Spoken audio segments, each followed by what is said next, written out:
జగన్ కి ఛాలెంజ్ చేస్తున్న అభివృద్ధి సంక్షేమం గురించి చర్చకు సిద్ధమా?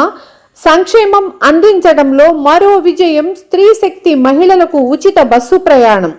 పోలంరెడ్డి దినేష్ రెడ్డి, టీడీపీ జాతీయ అధికార ప్రతినిధి, chairman, Andhra Pradesh environment management corporation.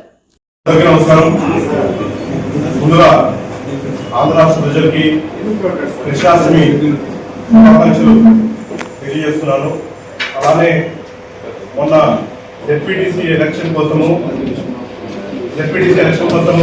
కృషి చేసిన తెలుగుదేశం పార్టీ నాయకులకు, కార్యకర్తలకు, అలానే అశేషంగా ఆదరించిన ఆంధ్ర రాష్ట్ర ప్రజలకి, పులివెందుల అలానే ఒంటిమిట్ట ప్రజలందరికీ కూడా జెడ్పీటీసీని చాలా భారీ మెజార్టీతో గెలిపించినందుకు మీకు కూడా హృదయపూర్వకంగా ధన్యవాదాలు, శుభాకాంక్షలు తెలియజేస్తూ, నిన్నటి రోజున సూపర్ 6 లో ముఖ్యమైన హామీ స్త్రీ శక్తిని రాష్ట్ర వ్యాప్తంగా ముఖ్యమంత్రి వర్యులు, డిప్యూటీ ముఖ్యమంత్రి వర్యులు, అలానే మా ఎడ్యుకేషన్ మినిస్టర్ అయిన నారా లోకేష్ గారు ప్రారంభించడం జరిగింది. రాష్ట్ర వ్యాప్తంగా ఈ పథకానికి మహిళల నుంచి చాలా అద్భుతమైన స్పందన వస్తుంది. ఈ హామీని అమలు చేయడంతో సూపర్ 6 పథకాల్లో తెలుగుదేశం పార్టీ కూటమి ప్రభుత్వం ఇచ్చిన హామీలు 85% మేర కంప్లీట్ చేశాము. ప్రథమంగా ఈ సంవత్సరం 2025లో దాదాపు సూపర్ 6 పథకాల్లో 3 పథకాలు, పక్కన తల్లికి వందనం పథకం, అంటే ఎంతమంది బిడ్డలు ఉంటే అంతమంది బిడ్డలకి 15,000 రూపాయలు ఇస్తామన్న హామీని నెరవేర్చాము. అలానే అన్నదాత సుఖీభవ పథకాన్ని స్టార్ట్ చేయడం జరిగింది. మొదటి వాయిదా కింద 7,000 రూపాయలు ఇవ్వబడింది. అలానే నిన్న స్త్రీలు అది ఏ పర్పస్ మీద వెళ్తున్నామని ఆంధ్ర రాష్ట్రంలో ఎక్కడికి ప్రయాణించాలన్నా బస్సులో ఉచితంగా ప్రయాణం చేసే సౌకర్యాన్ని కల్పించడం జరిగింది. అలానే సైలెంట్ గా ఇంకా కొన్ని పథకాలు ఏదైతే మేనిఫెస్టోలో మేము చెప్పామో దాని మేరకు చేనేత కార్మికులకు 200 నుంచి 500 యూనిట్ల దాకా ఉచిత కరెంటు ఇచ్చాము. అలానే నాయ బ్రాహ్మణులు ఎవరైతే సలూన్ రన్ చేస్తున్నారో వాళ్ళకి 200 యూనిట్ని ఉచితంగా ఈ రాష్ట్ర ప్రభుత్వం ఇవ్వడం జరిగింది. అలానే నాయ బ్రాహ్మణులు ఎవరైతే టెంపుల్స్ లో వర్క్ చేస్తున్నారో వాళ్ళకి 20,000 నుంచి 25,000 రూపాయలు వేతనం పెంచుతూ జియోని ఇప్పటికే ఇంప్లిమెంట్ చేయడం జరిగింది. ఇవన్నీ అమలు చేసుకుంటూ గత ప్రభుత్వం ఏదైతే విధ్వంస పాలనని అధిగమిస్తూ అందరూ చాలా అంటే ఇవన్నీ పథకాలు చాలా సునాయాసంగా ఇస్తున్నారు, ఇవన్నీ కూడా జనరల్ గా జరిగిపోతున్నాయని చెప్పి ప్రజలందరూ కూడా భావిస్తున్నారు. దీని వెనకాల చాలా చాలా ప్రయత్నం ఉంది. ఈ పథకాన్ని ఇవ్వడానికి కూడా ఈ సంవత్సరం కాలంలో ప్రభుత్వం ఎంతో కష్టపడుతుంది. గత ప్రభుత్వము ఎంతో ఆర్థిక విధ్వంసం చేసి దాదాపు 10 లక్షల కోట్ల రూపాయలు అప్పు చేసేసి, అలానే బీసీలకి, ఎస్సీలకి, ఎస్టీలకి కేంద్రం ఇచ్చిన ఏదైతే పథకాల ద్వారా ఇచ్చిన డబ్బులు ఏవైతే ఉంటాయో అవన్నీ కూడా మళ్లించి గత ప్రభుత్వం చేసిన ఆర్థిక విధ్వంసాన్ని ఎదురుడి ఆయన మేధాశక్తితో, నారాయణ గారి మేధాశక్తితోనే ఈ పథకాలన్నీ కూడా అమలవుతున్నాయి. అలానే ఇంకా ముఖ్యంగా మిగిలింది స్త్రీ నిధి ఒకటి మిగిలి ఉంది. ఖచ్చితంగా ఈ సంవత్సరంలో అది కూడా డెఫినెట్ గా ఇంప్లిమెంట్ చేస్తామని చెప్పి ఇప్పటికే రాష్ట్ర ప్రభుత్వం నిన్న మన బాబు గారి స్పీచ్ లో మనం వినడం జరుగుతుంది. దీంతో ఏదైతే హామీలు రాష్ట్ర ప్రభుత్వానికి మేము ఇచ్చిన, రాష్ట్ర ప్రభుత్వం అంటే గతంలో కూటమి ఇచ్చిన హామీలు ఏవైతే ఉంటాయో ఆ హామీలన్నీ కూడా నెరవేరుస్తూ ఒక పక్కన నేనైతే గర్వంగా చెప్పగలుగుతాను, ఒక పక్కన అభివృద్ధి చేస్తున్నాము, అలానే ఆంధ్ర రాష్ట్రంలో ఎప్పుడు అందించినంత సంక్షేమ పథకాన్ని ఇవాళ ఆంధ్ర రాష్ట్రంలో ఇస్తున్నాం. బహుశా భారతదేశంలోనే ఆంధ్ర రాష్ట్రంలో ఇవాళ అందిస్తున్న సంక్షేమాన్ని బహుశా ఏ ఆంధ్ర రాష్ట్రంలో ఇస్తున్నది భారతదేశంలో ఎక్కడ కూడా జరగట్లేదని నేను భావిస్తున్నాను.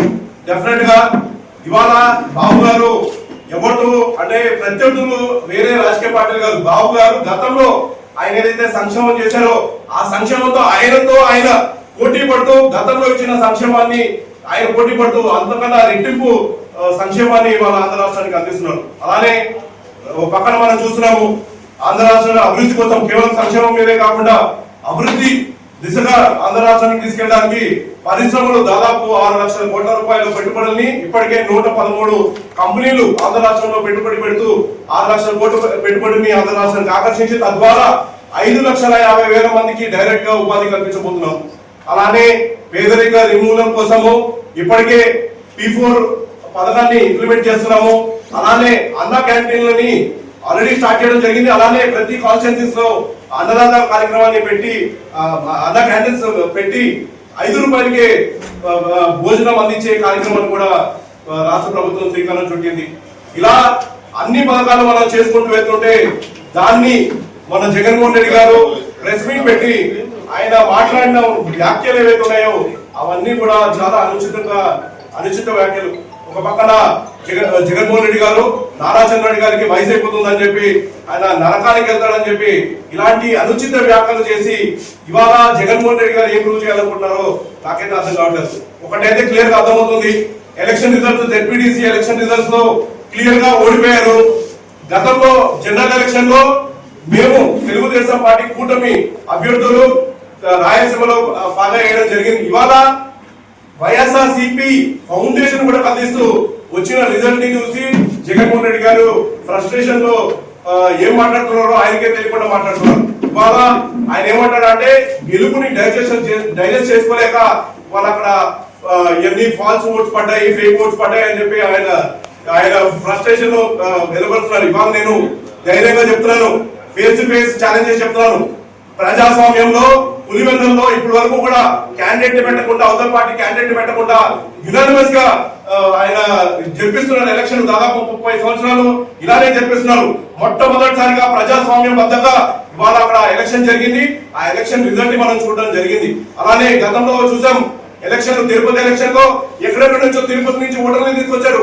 అలానే నగరి, తంబలపల్లి ఈ చుట్టుపక్కల నియోజకవర్గాల నుంచి ఓట్లు తీసుకొచ్చి తిరుపతిలో వాళ్ళందరికీ రాంగ్ ఓట్లు వేయించి, దొంగ ఓట్లు వేయించి ఇవాళ జగన్మోహన్ రెడ్డి గారు ఆ ప్రక్రియ ఆయన ఫాలో అయ్యే ప్రక్రియ ప్రతి ఒక్కరు కూడా ఫాలో అవుతారని చెప్పి ఒక దురుద్దేశపూర్వకంగా ఇవాళ ఆయన వ్యాఖ్యానించడం జరిగింది. ఏజ్ అనేది కేవలం ఒక నెంబర్ మాత్రమే. ఈ నారా చంద్రబాబు గారికి వయసు ఎక్కువ అయిపోయింది, ఆయన ఇంకేంది కృష్ణారామ అనుకోకుండా ఇవాళ రాజకీయాలు చేస్తున్నారని చెప్పి ఇవాళ ఆయన మాట్లాడడం జరుగుతుంది. నేను ఇవాళ జగన్మోహన్ రెడ్డి గారు అంటున్నారు వయసు అనేది కేవలం నెంబర్ మాత్రమే.